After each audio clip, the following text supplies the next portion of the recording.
না, এই বছর জানুয়ারি 2 তারিখে ইংরেজবাজারের প্রাক্তন পুরো মানে সহ উপপ্রধান ছিলেন আর কি দুলাল সরকার, তাকে গুলি করা হয়েছিল।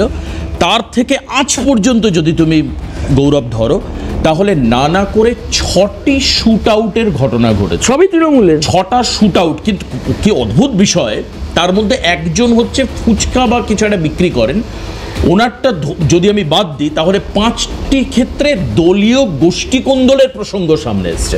অদ্ভুত, মানে এটা সম্রাটদা কীভাবে ব্যাখ্যা করবেন আমি জানি না। কয়েকদিন আগে, মানে এই ধরুন আজ থেকে দিন 7 আগে, একজন তৃণমূলের ব্লক প্রেসিডেন্টকে গুলি করে দিন দুপুরে খুন করে দেওয়া হয়েছে। মালদার কথা আমি বলছি, আমি অন্য জেলা যাচ্ছি না। মানে বুঝতে পারছেন কি ভয়াবহ একটা পরিস্থিতি তৈরি হচ্ছে।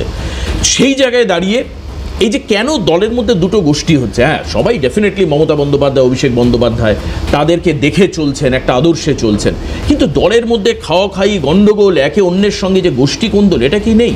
আমি মিতার কাছে যাওয়ার আগে, মিতা দেবীর কাছে যাওয়ার আগে দ্রুত আপনাদেরকে শোনাবো আশিস চৌধুরী, চাকরিহারা পক্ষের আইনজীবী এবং সরকারি পক্ষের আইনজীবী কি বলছেন একবার শুনিয়ে নিই, তারপর আমরা মনে হয় বিরতিতে যাব। বিরতি থেকে ফিরে এসে মিতা চক্রবর্তী বলবেন, শুনুন। এই যে চাকরিটা ফিরে আসা বা এই 32,000 চাকরি বাতিল না হওয়া, কি কারণ দেখানো? কারণ একটাই দেখানো হয়েছে যে যারা ইনোসেন্ট টিচার তারা করাপশনের সাথে কোনোভাবে ইনভলভ নেই। সিবিআই অলরেডি আইডেন্টিফাই করেছে যে কারা কারা ডাইরেক্ট করাপশনে যুক্ত আছে এবং তাদের লিস্ট এবং তালিকা তৈরি হয়েছে। সেক্ষেত্রে কোনো করাপশনের সঙ্গে যুক্ত না হয়ে তাদের চাকরিটা কেন চলে যাবে, সেটাই অবজারভেশন। এবং সিঙ্গেল বেঞ্চে যে অর্ডার, যেখানে হিউজ করাপশন হয়েছে এবং পুরো সিলেকশন প্রসেসকে ক্যান্সেল করে দেওয়া, তাহলে একজন ইনোসেন্ট টিচার যে সঠিকভাবে চাকরিটা পেয়েছে তার চাকরিটাও চলে যাবে। সেই কথা মান্যতা দিয়ে এবং তাদের যে কন্ট্রিবিউশন, যে সার্ভিস, যে এতদিন ধরে যারা চাকরিটা করে আসছে এবং তারা এফিসিয়েন্সির সঙ্গে চাকরি করছে, সেখানে কোনো রকম অভিযোগ নেই, সেই জন্য তাদের চাকরিটা বহাল থাকবে। আজকের নির্দেশিকার পর কত হাজার টিচারের চাকরিটা বসে? পুরো সংখ্যাটা এখন সঠিকভাবে বলা যাচ্ছে না। যে 32,000 যে অ্যাপয়েন্টমেন্ট ক্যান্সেল হয়েছিল সেটা সেটাসাইড হয়েছে।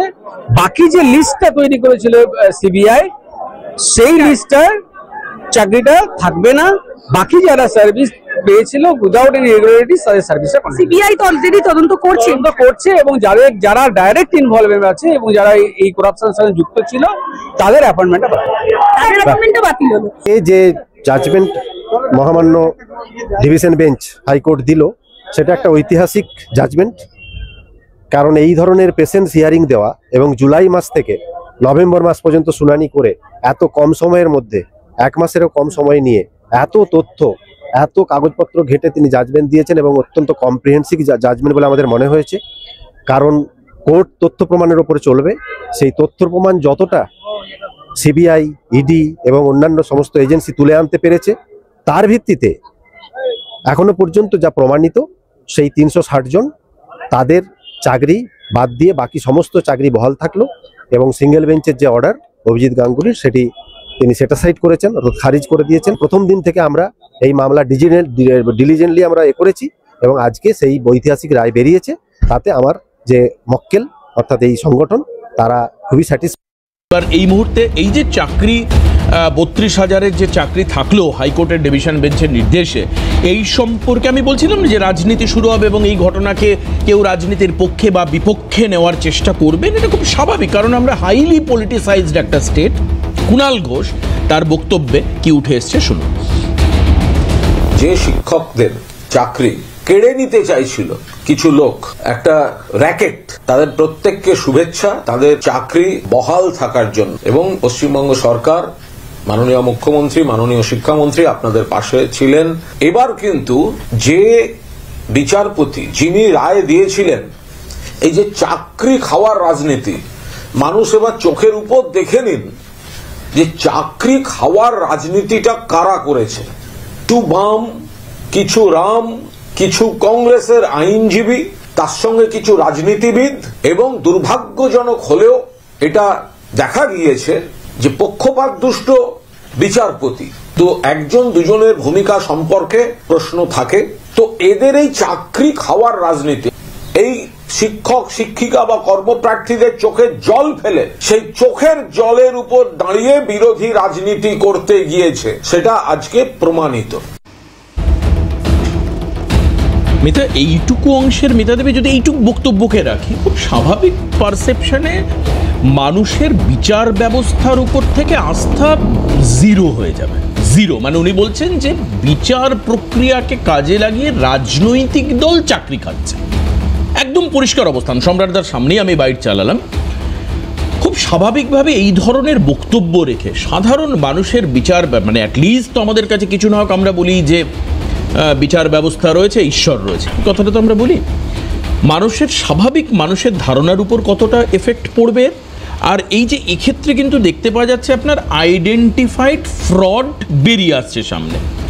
এই নির্দেশের সঙ্গে 26,000-টাকে গুলিয়ে ফেলা উচিত কি উচিত না, বা এই যে অভিজিৎ গঙ্গোপাধ্যায় তিনি ইন্টেনশনালি একটা রায় দান করেছেন, সেই বিষয়ে আপনার কি মন্তব্য? পাশাপাশি মুখ্যমন্ত্রীর কেন্দ্রের বিরুদ্ধে তোপ। দেখুন, প্রথম প্রশ্ন হচ্ছে অভিজিৎ গঙ্গোপাধ্যায় যে রায়টা ছিল, উনি এখন সাংসদ, বিজেপি রাজনৈতিক দলে উনি যোগদান করেছেন, এবং ওনার রায়ের পেছনে কোনো রাজনৈতিক উদ্দেশ্য ছিল কিনা, কোনো পলিটিক্যাল মোটিভেশন ছিল কিনা, সেটা কিন্তু খুব ন্যায্য প্রশ্ন।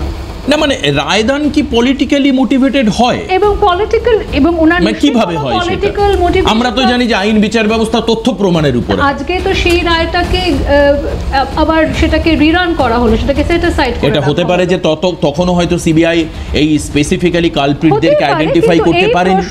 এই প্রশ্নটা করা যে অভিজিৎ গঙ্গোপাধ্যায়ের কি কোনো রাজনৈতিক উদ্দেশ্য ছিল, কোনো রাজনৈতিক অ্যাম্বিশন ছিল, উনি কি পলিটিক্যালি মোটিভেটেড ওয়েতে রায় দিয়েছেন, সেই প্রশ্নটা কিন্তু উঠবেই। কারণ উনি এই আলোচনার যেহেতু পরে রাজনীতিতে গেছেন, এখন উনি সাংসদ। বেশ। সেকেন্ড পয়েন্ট হচ্ছে, আমার খুব অদ্ভুত লাগছে দেখে যে যখন টিএমসির কোনো প্রতিনিধি, টিএমসির কোনো স্পোক্স পারসন, বা এক্ষুনি কুণাল বাবুর আপনি বক্তব্য শোনালেন, তারা যখন এসে এটা তাদের জয়লাভের মতো তারা দেখাচ্ছে যে তারা এখানে একটা নৈতিক জয়লাভ করেছে। দুর্নীতি কি হয়নি? করাপশন কি হয়নি? করাপশন দুর্নীতি কি প্রমাণিত হয়নি? প্রমাণিত হয়েছে। শয়ে শয়ে মানুষ দুর্নীতিগ্রস্ত ছিলেন এবং তারা সেইভাবে চাকরি পেয়েছে। আজকে এই দুর্নীতি এবং স্ক্যামের জন্য এই 32,000 শিক্ষকদের এই উদ্বেগের মধ্যে দিয়ে থাকতে হয়েছে, এই আনসার্টেনিটির মধ্যে দিয়ে থাকতে হয়েছে। তাহলে দুর্নীতি যখন হয়েছে, সেই দুর্নীতির জন্য এই 32,000 প্রাইমারি টিচারদের উদ্বেগের জন্য কারা অ্যাকাউন্টেবল? যদি আমরা এখানে অ্যাকাউন্টেবিলিটি ফিক্স করতে আসি, তাহলে কারা দায়িত্ব নেবেন? এটা আমার দ্বিতীয় প্রশ্ন থাকবে। একদম বেশ। আমার তৃতীয় প্রশ্ন থাকবে যে দুর্নীতি হয়েছে, আমরা সবাই জানি। এখানে দুর্নীতিতে সেগ্রিগেশন করা সম্ভব হয়েছিল, অন্য এসএসসি জায়গায় কেন আমরা সেগ্রিগেশন করতে পারলাম না? সেখানে শুধু প্রশ্ন কিন্তু আমাদের প্রশাসনের কাছে থাকবে না, প্রশ্ন থাকবে সিবিআই এর কাছেও, প্রশ্ন থাকবে টিএমসি এবং বিজেপির মধ্যে যে সেটিং এর তথ্যের কথা আমরা বারবার বলে আসি এবং বলে আসছি, সেটার কাছেও যে আপনারা সেখানে দিদি সেটিংটা তো আমরা হাইপোথেটিক্যালি না, হাইপোথেটিক্যাল কিছুই হয় না জীবনে। সেটিং এর প্রমাণ আছে আপনার কাছে? না, সেটিং এর প্রমাণ থাকলে তো আমরা কোর্টে যাব, কিন্তু এমন বহু জায়গা হয়েছে যেখানে আমরা দেখিয়ে দিয়েছি যে আমাদের মনে হচ্ছে যে একটা ব্যাকরুম নেগোসিয়েশন হচ্ছে। আজকে 400 পার বলে মোদিজি যখন 240-এ গিয়ে দাঁড়িয়ে যান, তখন কোনো বিল পাস করতে ওনার হতেই পারে। টিএমসির কাছে 29খানা এমপি রয়েছে, তাদের অ্যাবস্টেইন করানোর প্রয়োজন থাকতে পারে, ব্যাকরুম নেগোসিয়েশন হতেই পারে, এতে তো সন্দেহের কোনো বিষয় থাকে না। কিন্তু আজকে যখন আমরা বলছি যে এখানে সেগ্রিগেশন করা সম্ভব হলো, তাহলে এসএসসির ক্ষেত্রে সেগ্রিগেশন করা কেন সম্ভব হলো না? সেখানে কি সিবিআই তার দায়িত্ব নেবে না? এবং এই প্রশ্নগুলো থেকেই যায়। আজকে যখন আমাদের বাড়ির সন্তানরা, আমি নিজে একটি মা, আমাদের বাড়ির সন্তানরা যখন স্কুলে যান, আমরা কেন চাইবো এরকম একটা পরিস্থিতি যেখানে আমরা জানবো না যে শিক্ষক বা শিক্ষিকারা যোগ্য কি অযোগ্য? একদম এরকম হাজার হাজার সরকারি স্কুল আজকের দিনে পশ্চিমবাংলায় বন্ধ হয়ে গেছে। বহু প্রান্তিক স্কুল আছে যেখানে সরকারি শিক্ষক শিক্ষিকা নেই সরকারি স্কুলে। সেরকম একটা জায়গায় দাঁড়িয়ে যখন আমরা জানি যে ঠিক আছে এই স্কুলে শিক্ষক বা শিক্ষিকা তো আছে, কিন্তু তাদের যোগ্যতা সম্বন্ধে আমরা নিশ্চিত নই, কারণ আমরা জানি না তারা কি পদ্ধতিতে চাকরি পেয়েছে, তার কি পদ্ধতিতে তারা নিযুক্ত হয়েছে। সেখানে এই পরিস্থিতির জন্য কারা দায়ী? রাজ্যের শাসক দল কি দায়ী নয়? কিন্তু ডোন্ট মাইন্ড মিতা দেবী, মমতা বন্দ্যোপাধ্যায় রাজ্যের মুখ্যমন্ত্রী তো বলছেন, আপনি তো এডুকেশনাল স্ট্রাকচারের একটা ডিল্যাপিটেশনের কথা বলছেন। মমতা বন্দ্যোপাধ্যায় বলছেন 2 কোটি মানুষের চাকরি হয়েছে। আপনি দেখুন, আপনি বলছেন যে এডুকেশনের জায়গাটা ধ্বংস হয়ে গেছে, কিন্তু লোকে চাকরি তো পাচ্ছে, স্বনির্ভর তো হচ্ছে। উনি তাহলে সেই ডেটাটা দিয়ে দিন। উনি এতগুলো বিজনেস সামিটস করেন, উনি বলেন এত লক্ষ কোটি টাকার এই ইনভেস্টমেন্ট আসছে, কিন্তু উনি কি কোনোদিন সেই ডিটেইলসটা দিয়েছেন যে আমার এই ইন্ডাস্ট্রি ভার্টিকালে এই সরাসরি উত্তর সম্রাট, ঠিক এত টাকার ইনভেস্টমেন্ট এসেছে, এত হাজার চাকরি হয়েছে, নো ইস্যু।